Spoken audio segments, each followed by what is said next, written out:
buat kamu yang belum subscribe, subscribe dulu dong. Saya kira kekalahan dari Partai Golkar ini bagi Partai Golkar ini bukan hanya sekedar kekalahan dalam pengertian perhitungan suara, tetapi kekalahan Partai Golkar ini justru akan dijadikan bahan evaluasi. Ada apa sebenarnya dengan Partai Golkar?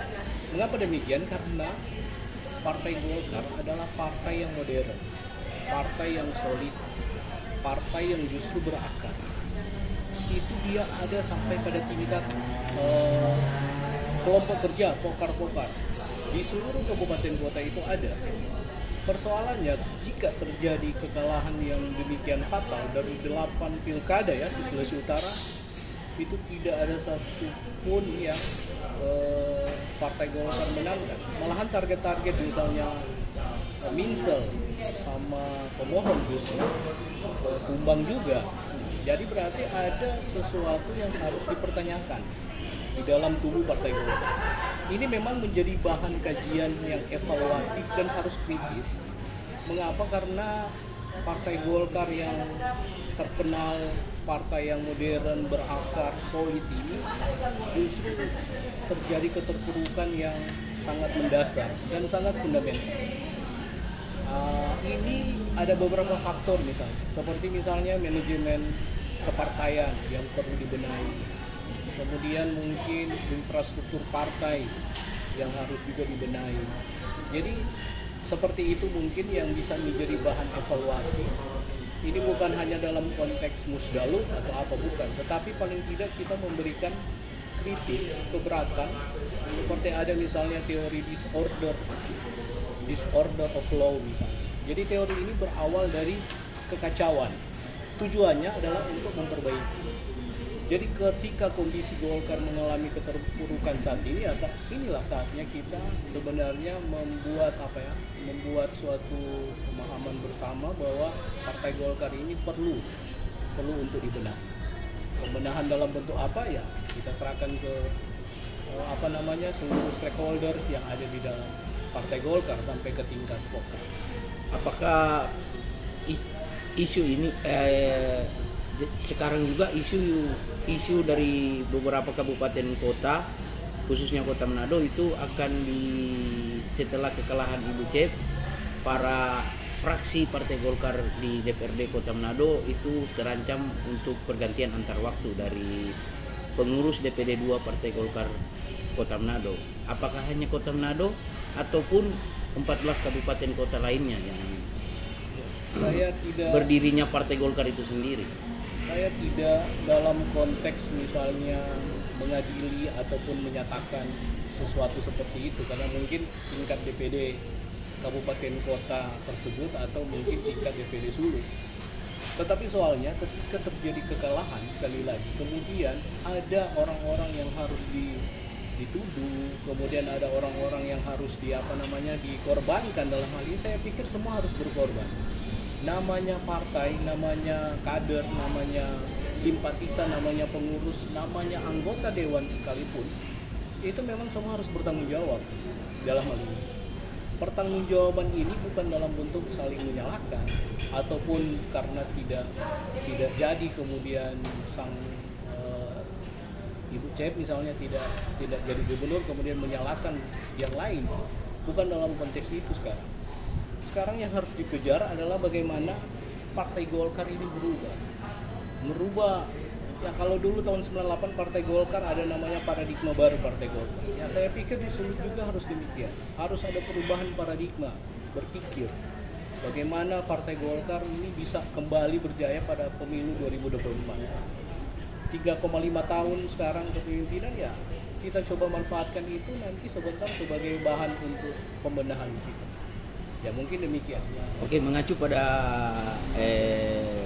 kebijakan yang diambil oleh Ketua Harian Partai Golkar Kota Manado DPD 2, dalam hal ini Pak Fian Walintukan, itu mengambil kebijakan sendiri dan dia bahwa akan terancam proses PAW dengan kebijakan seperti ini tanpa berkoordinasi dengan Ketua DPD Golkar Kota Manado Bapak Michael Damangkuli. Dari pandangan Pak Alfian dalam struktural Partai Golkar itu seperti apa aturan-aturan? Saya rasa di Partai Golkar ini tidak diajarkan demikian. Semua punya mekanisme, semua punya proses. Saya waktu di Partai Golkar, waktu menjabat sebagai wakil ketua DPD, semua punya proses. Tidak menyampaikan secara lisan, tidak. Semua ada mekanisme. Kalau dalam proses itu dia harus mengadakan rapat pleno khusus atau rapat paripurna khusus misalnya untuk membahas tentang PAW tersebut. Karena dia tunduk kepada hasil Rapimnas 2 Partai Golkar di ujung pandang. Saya pikir itu ada aturan-aturan itu yang membatasi. Kalau hanya sekedar statement kemudian menyampaikan akan di PAW, saya pikir ini bukan sesuatu yang baik di dalam demokrasi. Apalagi Partai Golkar ini lagi dalam keadaan terpuruk saat ini. Mengapa saya katakan terpuruk? Karena tidak ada satupun yang dimenangkan di dalam pilkada. Itu yang jadi sangat disayangkan kalau memang ada para pengurus juga yang seenak-enaknya seperti itu misalnya. Ini harus dibahasakan dalam suatu mekanisme agar tidak terjadi misbreak van Rijn, tidak terjadi penyalahgunaan hak, tidak terjadi penyalahgunaan kekuasaan. Karena mentang-mentang si A menjabat sebagai ketua partai misalnya atau pejabat di partai, kemudian dia seenaknya untuk memperlakukan sanksi. Semua ada mekanisme dalam Partai Golkar.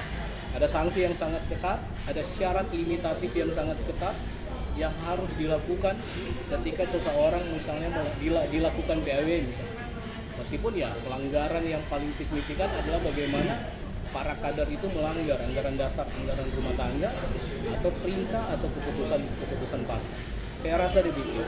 Oke, apakah ada benang merah yang terkait dalam hal ini permasalahan Musdaluk Partai Golkar pada tahun 2019 ketika ada ancaman-ancaman yang diberikan pada proses PAW untuk para fraksi Partai Golkar di Kota Manado?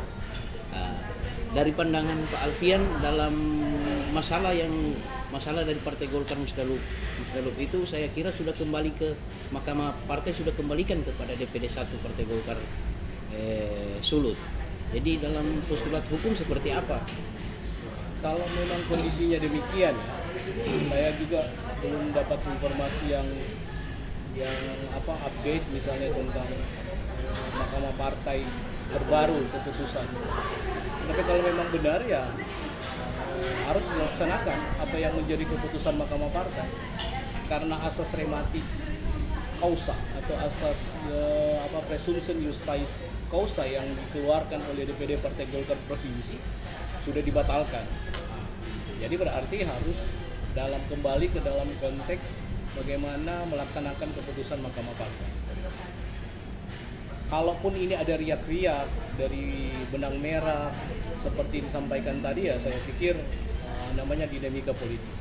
Itu soal lain. Tetapi yang paling penting bagaimana konsistensi dari Partai Golkar Provinsi Sulawesi Utara untuk tetap melaksanakan dan menjunjung tinggi apa yang diperintahkan oleh Mahkamah Partai.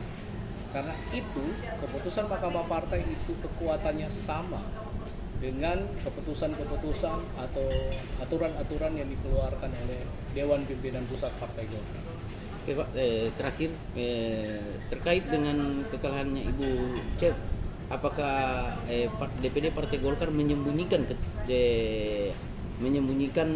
sayap partai dari Partai Golkar yang tidak berfungsi, tidak dimanfaatkan oleh DPD Golkar Sulut itu sendiri? Ya itulah tadi sebelumnya saya sampaikan bahwa di Partai Golkar itu partai yang mengakar solid, mempunyai mesin organisasi sampai ke tingkat pokar. Apalagi sayap itu ada KPPG dan AMPG. Kemudian ada ormas yang mendirikan Golkar, yang didirikan MKGR, Soksi sama Sakar Ulama. MKGR, Soksi sama Kosgoro dan Satkar dan ormas yang didirikan Partai Golkar, AMPI, Sakar Ulama, AWI dan lain-lain.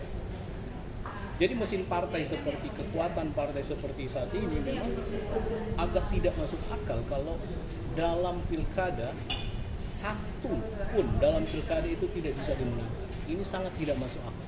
Berarti ada dalam tanda kutip ada sakit yang dialami sebenarnya Partai Golkar saat ini.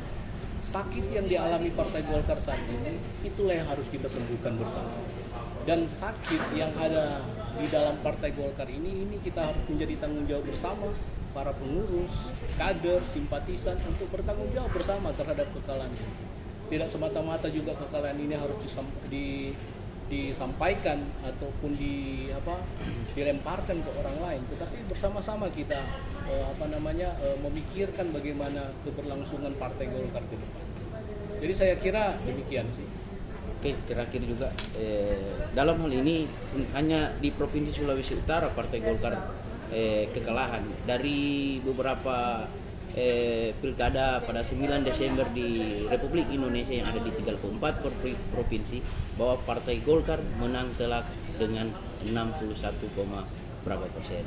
Dari Kak Alfian, ketika Bapak Ketua Umum Partai Golkar akan maju ke pencalonan presiden pada 2024, apakah ini menambah daya gedor dari Partai Golkar Sulut untuk berbenah diri ataupun seperti apa? Iya, saya rasa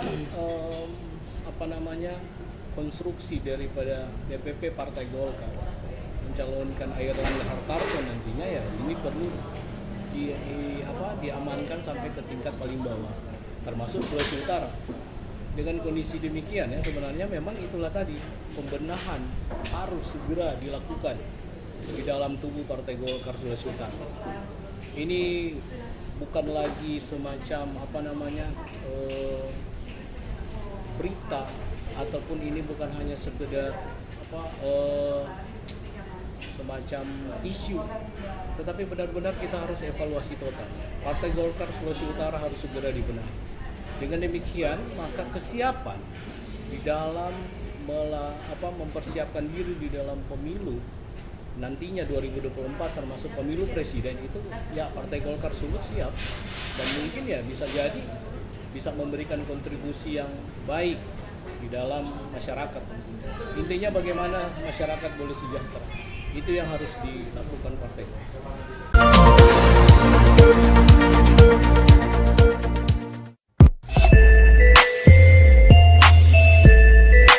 Buat kamu yang belum subscribe dulu dong.